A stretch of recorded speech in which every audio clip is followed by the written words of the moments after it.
Ako po ay napapaisip, no, at parang pinagtagni-tagni ko ho, no, yung lahat ng mga kaganapan dito po sa ating bansa na may kinalaman sa, di ba, pag-iingay ho laban po sa impeachment, no, kay VP Sara Duterte. Alam niyo ho, parang sa aking pananaw, mukhang nagkaroon po ng malawakang sabwatan ho rito. Lalo na ho itong mga grupo na anti-Duterte o laban po sa pamilya Duterte. At talagang gusto ho nila na, hindi naman ho gusto nilang na basta masimula ng paglilitis, kundi talagang i-convict, mahatulan at mapatalsik sa pwesto ito pong si VP Sara Duterte.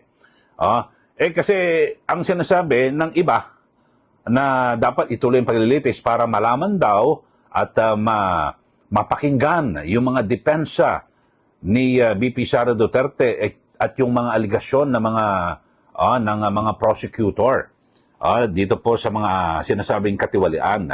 Alam nyo ho, kahit na mabilis na matapos ho itong paglilitis, halimbawa, kung talaga sinimula noon, tapos ang naging desisyon ng Senado o impeachment court ay i-absuelto, magrarally rin ng mga yan eh. Kasi ang mission ho nila ay talagang i-convict ito hong si VP Sara. So anong klaseng Anong klaseng impeachment court o trial na ito gagawin paglilitis na sa umpisa pa lang gusto nila ma-convict? Ito ho mga kababayan. Ito at pansin na pansin ko ang mga ginagawa ngayon na kung saan ay ito pakinggan nyo ho talagang mga nagsasagawa po ng pagkilos sa protesta, isinisigaw, i-convict. Ito ho, panoorin po nito natin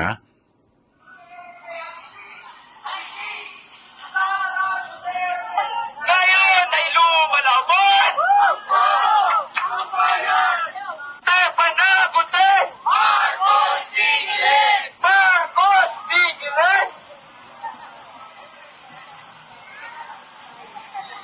Magbabantay at handang hindi umalis.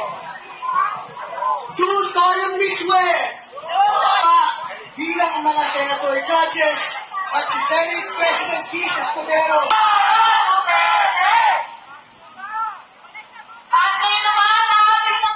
Yung mga ganyang eksena ho mga kababayan, hindi nyo ba naalala? Di ba? Ito po ay yung mga pagkilos ng mga progresibong grupo o mga militante, di ba? Isang ehemplo kapag State of the Nation address ng isang pangulo, nakikita nyo na may mga FPG kung ano-ano, o di ba ang sabi nga ho, nako, gawa ho yan di umano ng mga komunista.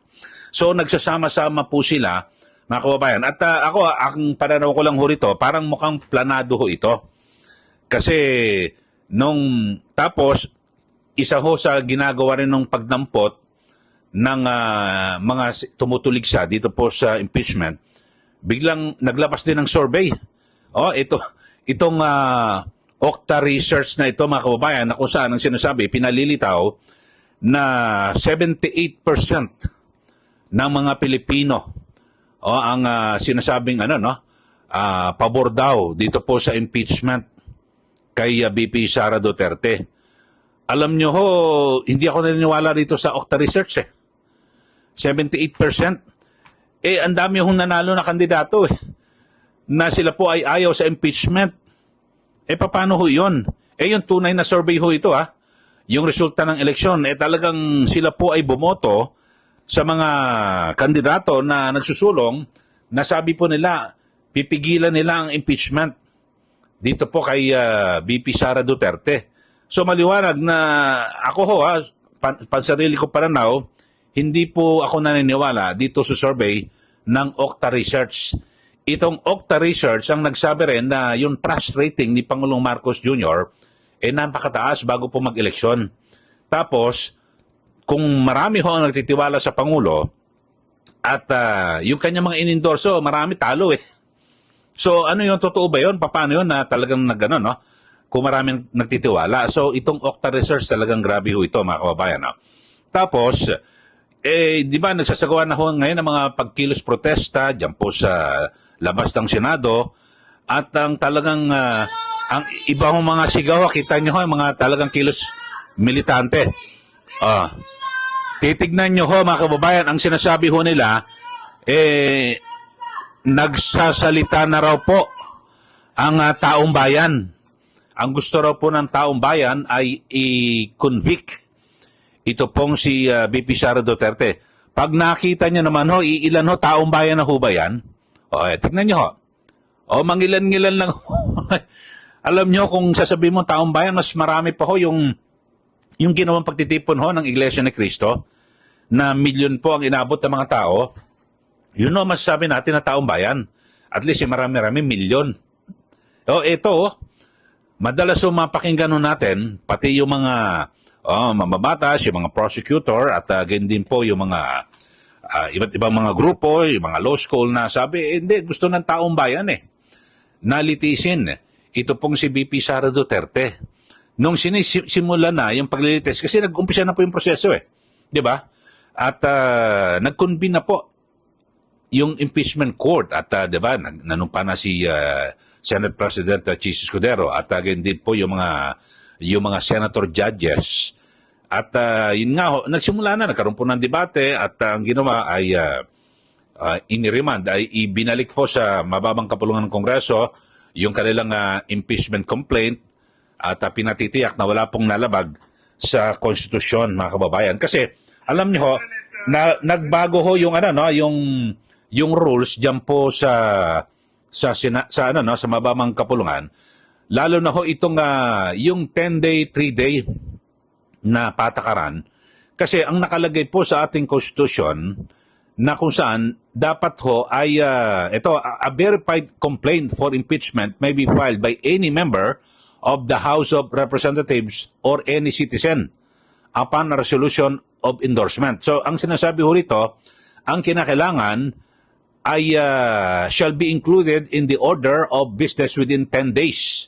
Dapat sa loob po ng 10 araw ay nasama ho ito sa order of business dyan po sa Kamara at sa loob ng 3 araw ay nai-refer na ito sa proper committee o itong House Committee on Justice. 4 na impeachment ho ito.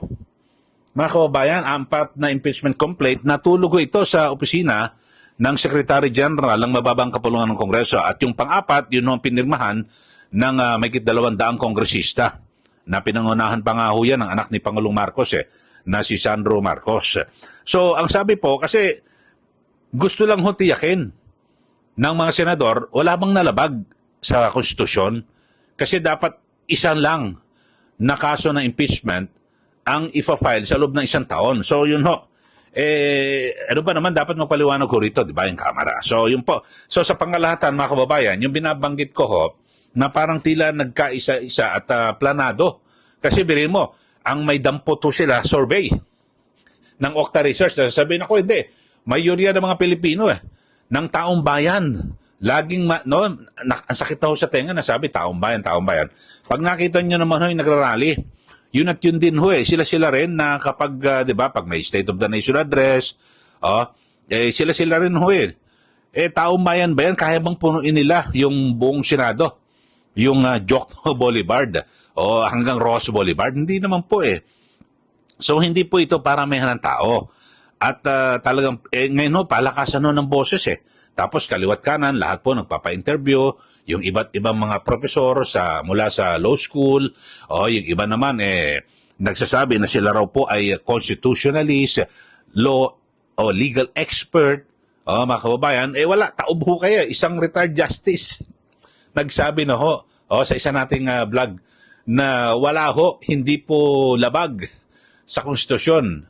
May kayo ho yun, magsalita. May karapatan na magsalita. Si retired Justice Adolf Ascuna. Bakit po? Isa po siya sa mga bubalangkas sa 1987 Constitution. Kaya yung mga nagsasabi dyan, alam nyo, ang malungkot lang ho rito sa atin, paano na yung mga law students? Kasi mga professor po ito sa law school Anong nagsasabi na labag sa batas, labag sa konstitusyon? Ituturo ho pa nila mali. Tuturuan nila ng mali yung mga estudyante. Paano ho yun? Kasi ito, isa to sa mga framers ng Saligang Batas 1987 Constitution, si Justice Ascuna. Paano ho yun? Sino susundin natin? Bakit ba? Dahil sa planado ba na talagang gusto nyo i-convict itong si VP Sara Duterte. Para po sa 2028, wala na kayong malakas na makalaban, di po ba? Kasi alam nyo ho, yung mga nagsasalita ho ngayon, alam naman natin may mga personal na interest yan, lalo na po sa politika. May kanya-kanyang mga kandidato, di po ba? Nakita nyo naman yung mga realista, di ba? Merong akbayan. Alam nyo naman kung sino sa akbayan. Kanino ba yung akbayan yan? Kapartido. Di kay Senator Risa Ontiveros, di ba? Tapos ay meron din Magdalo. Di po ba? Magdalo at iba-iba mga mga grupo ho. Makikita nyo ho yung mga banner na mga realista. Talagang so parang nagkaisa ho at planado. Kompleto rekado ang ginawa ho nila. Merong survey na nagsasabi di umano na gusto ng taong bayan, puro taong bayan, sambayan ng Pilipino ang sinasabi. Kayo ho, yung mga taga-subaybay natin, kasama ho ba kayo sa taong bayan? Ako hindi. Kasi ako ang pinagbabasihan ko mga kababayan na talagang ang taong bayan ang nagsalita, yung resulta po ng eleksyon, yan po ang tunay na survey.